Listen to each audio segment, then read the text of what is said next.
श्री तुलसीदास जी महाराज एक बार वृंदावन आए चित्रकूट से, और तुलसीदास जी महाराज जो हैं ये भगवान को प्रणाम नहीं करते थे, हमारे श्याम सुंदर को। बोले क्यों?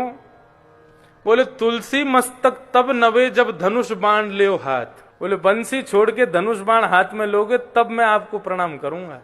तो श्री तुलसीदास जी महाराज के लिए कृष्ण भय रघुनाथ, हमारे ब्रजमंडल के श्रीनाथ जी तुलसीदास जी को दर्शन देने के लिए, उनके प्रणाम को स्वीकार करने के लिए उन्होंने हाथ में अपनी भुजा में धनुष बाण ले लिया। जैसे ही नंद नंदन कृष्ण ने बंशी छोड़ के धनुष बाण लिए तब तुलसीदास जी ने प्रणाम किया।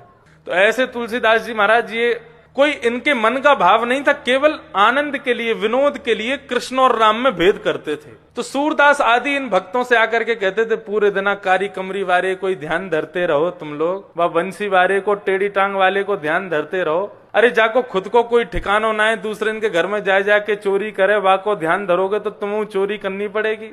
हमारी रघुनाथ जी की शरण में आ जाओ, हमारे राम जी की शरण में आ जाओ, सब कल्याण करेंगे राम जी। सूरदास जी महाराज कहते थे, बोले नहीं हम अपने गोपाल जी के ही ठीक हैं। अब सूरदास जी को नेत्र तो थे नहीं। तुलसीदास जी बोले देखो भाई तुम कितना भी लड़ लो हमसे, लेकिन श्रेष्ठ तो राम जी ही हैं। सूरदास जी बोले हाँ राम जी श्रेष्ठ है, मना कब कर रहे हैं, लेकिन गोपाल जी से बढ़िया कोई नहीं है। बोले देखो ये कब तक लड़ाई झगड़ा हमारा चलता रहेगा, आज हम तराजू में तोल के देख लेते हैं, जिसका वजन ज्यादा वो जीत जाएगा। सूरदास जी बोले ठीक है कर लो तुम जैसे करना चाहो। बोले मैं अपने ठाकुर जी को लेकर के, अपने रघुनाथ जी को लेकर के एक पडले में बैठूंगा, आप अपने गोपाल जी को लेकर एक पडले में बैठना, और दोनों नापेंगे, जिसका वजन ज्यादा, जिसमें बल ज्यादा, उसका पडला नीचे आ जाएगा और वही फिर विजयी माना जाएगा। और एक और शर्त है, यदि रघुनाथ जी जीत गए तो कल से रघुनाथ जी के पद गाने शुरू कर देना सूरदास जी, और यदि तुम्हारे कन्हैया जीत गए तो हम कल से कन्हैया के पद गाने शुरू कर देंगे। दोनों में शर्त लग गई।